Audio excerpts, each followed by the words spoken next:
ఒక ఒక పేపర్లో ఒకవైపు కేజు, ఒకవైపు ప్యారెట్, రెండు బొమ్మలు వేసుకో. దాన్ని ఇలా తిప్పు, రౌండ్గా తిప్పు. అంటే అట్ ఏ టైం నీకు ఒకటే కనపడుతుంది. తిరగడంలో ఏమవుతోందంటే కేజీ లోపల ప్యారెట్ ఉన్నట్టు కనపడుతుంది. దాంట్లో ఉన్నట్టు కనపడుతుంది. ఆప్టికల్ ఇల్యూషన్ అని నువ్వే చెబుతున్నావు. దృష్టిలో నీ దృష్టి ఆ వేగంలో రెండింటినీ చూస్తోంది, బట్ అది ఒకటిగానే అనుకుంటోంది. ఇప్పుడు మనం అలా అనుకుంటున్నాము. ఒక పగలు పోయి ఒక రాత్రి వస్తోంది. రాత్రి పగలు రెండు వేరే వేరే ఉన్నాయి. అవి రెండు కూడా ఎప్పుడూ కలవు. రాత్రి వచ్చిందంటే పగలు పోతుంది. ఎక్కడికి పోతుంది అంటే ఆ రాత్రి లోపలికే వెళ్ళిపోతుంది. ఆ చోటుని పగలు ఆక్రమించింది, అదే చోటుని రాత్రి ఆక్రమిస్తోంది. ఈ పగలు ఒక వస్తువులాగా పక్కకెళ్ళి ఆ చీకటి ఇక్కడికి రావటం లేదు కదా. అట్లా రెండు వస్తువులు, ఆత్మ అనాత్మ అని రెండు ఉన్నాయి అంటున్నానే.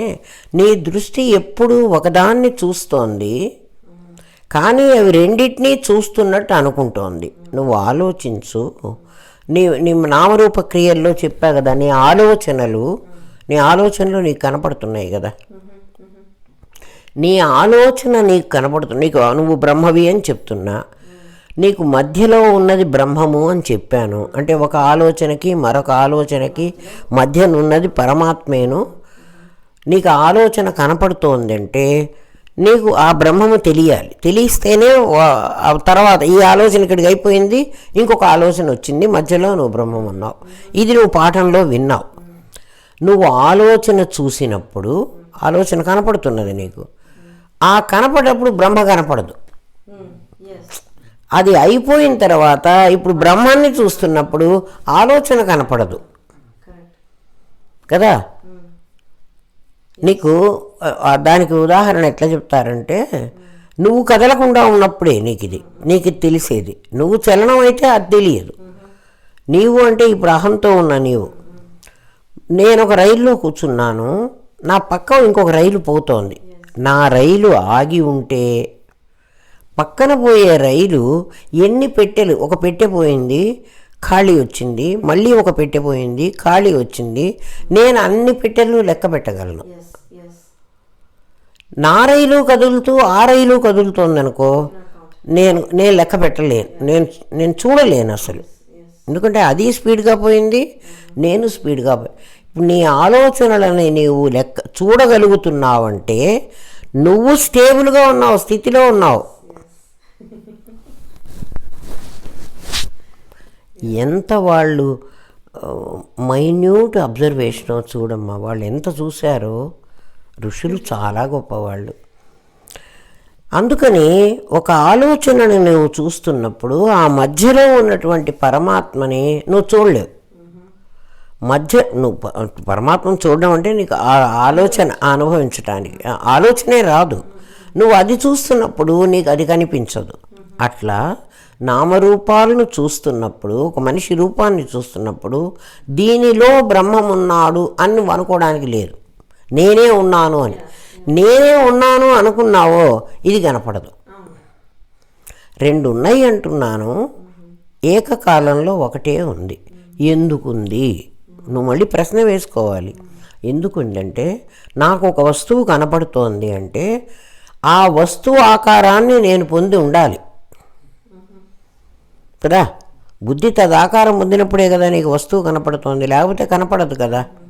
ఇప్పుడు బయట ఎవరో రాగానే బెల్గొట్టగానే ఫలానా వ్యక్తి వచ్చి ఉంటాడు అని నువ్వు అన్నావు. ఆ ఫలానా వ్యక్తి ముందు నీకు కనపడ్డాడు అంటే నీ బుద్ధి ఆ ఆకారం పొందింది. ఆ పొందిన ఆకారాన్ని ఆ వ్యక్తి మీద వేశావు నువ్వు. వాడు అదే అయితే నీది కరెక్టే అంటావు. వాడు అది కాకపోతే నేను వాడు అనుకున్నాను వచ్చింది నువ్వా అని వీడిని మళ్ళీ పలకరిస్తావు కదా. నువ్వు అనుకున్నాను అంటావు. అంటే నీ బుద్ధిలో అది వృత్తి, దాన్ని వృత్తి అనాలి. బుద్ధి వృత్తి తయారైంది నీకు. ఆ వృత్తి తయారైకపోతే వాసన నీకు వస్తువు కనపడదు. నీ బుద్ధి వృత్తి బ్రహ్మాకార వృత్తి పొందింది. ఏది ఆ నామరూపాలు లేకుండా బ్రహ్మమును చూసేటప్పుడు.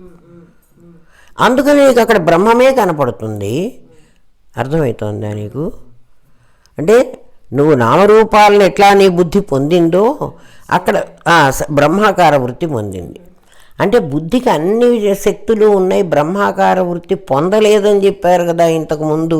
అదొక్కటి దానికి చేత కాదు అని చెప్పారు కదా. మరి ఇప్పుడు అది బ్రహ్మాకార వృత్తి ఎట్లా పొందింది? ఎక్స్పీరియన్స్ కాదు, బుద్ధి స్థితిలో ఉంటే అది బ్రహ్మమే. బుద్ధి అది వృత్తిలోకి గతిలోకి వెళితే కదా వృత్తి అవుతుంది. హేమ, గతిలోకి వెళ్ళినప్పుడు వృత్తి అవుతోంది. గతిలోకి వెళ్ళకపోతే పొటెన్షియల్గా ఉన్నప్పుడు అది బ్రహ్మమే కదా. దానికి బుద్ధి అని నువ్వు పేరు పెట్టావు, కానీ అది బ్రహ్మ కన్నా భిన్నంగా ఇంకో వస్తువే లేదు కదా. అది తన ఆకారాన్ని తనే అనుభవిస్తోంది. అందుకని బ్రహ్మాకార వృత్తి పొందింది అంటే ఇంకో వృత్తి పొందలేదు అంటే అది ఇంకొకటి అయితే పొందడం అనేది ఉంటుంది. పొటెన్షియల్గా ఉన్నటువంటి పొటెన్షియల్ కైనటికే కదమ్మా. స్థితి గతి రెండే కదే ఉండేది. స్థితిలో ఉన్నటువంటి అన్నీ కూడా బ్రహ్మమే, గతిలో ఉన్నటువంటివి అన్నీ కూడా అనాత్మలే, జీవత్వం పొందినవి. అనాత్మ ఎక్కడుంటుంది అంటే స్థితి మీదనే ఉండాలి, అది వేరే ఉండడానికి వీల్లేదు. అది నీకు అర్థమయ్యేట్టు చెబుతా విను. నువ్వు ఒక వస్తువును చూడగానే అందులో రెండు కనపడుతున్నాయి నీకు, కానీ అట్ ఏ టైం ఒకటే కనపడుతున్నది. ఆ కనపడుతున్న దాన్ని అంటే గాజులు అని కనుక్కున్నావు కదా, అలా కనపడినటువంటి దానికి ఒక పేరు కూడా పెట్టావు నువ్వు. గాజులు కనపడ్డాయి, గాజులు బాగున్నాయి. గాజులు రూబీ గాజులో, వైట్ స్టోన్ గాజులో, డైమండ్ గాజులో, అంటే దానికి వేసే డైమండు, రూబీ, ఈ స్టోను అంతా అంటున్నావే, ఇవన్నీ నీకు తగిలించిన ఇంద్రియాలు. గాజులు దాని నామరూపాలు. ఈ నామరూపాలను విశేషము అన్నాం. ఏ నామరూపమైనా విశేషం.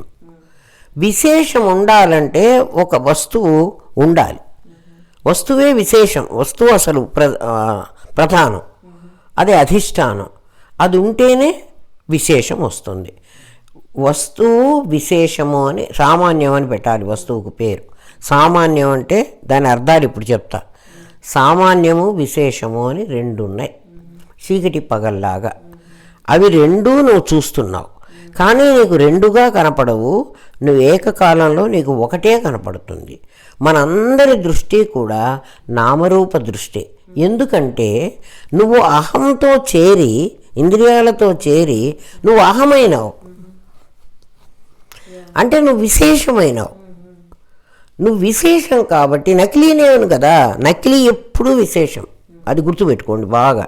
డూప్లికేట్ వాడు విశేషం, డూప్లికేట్ వస్తువునే గుర్తుపడతాడు వాడు. విశేషాలు విశేషాలనే గుర్తుపడతాయి. నువ్వు సామాన్యం అయితే సామాన్యాన్ని గుర్తుపడతావు. సామాన్యాన్ని ఎట్లా గుర్తుపట్టాలి? ఏ విశేషమైతే సామాన్యం లేకపోతే తను లేదో బాగా బాగా గుర్తుపెట్టుకో. సామాన్యం లేకపోతే విశేషం ఉండడానికి చోటే లేదు. సామాన్యం ఉండాలి. దానికి ఉదాహరణ ఏమిటంటే, నీకు బంగారం ఉండకపోతే గాజులు ఉండవు.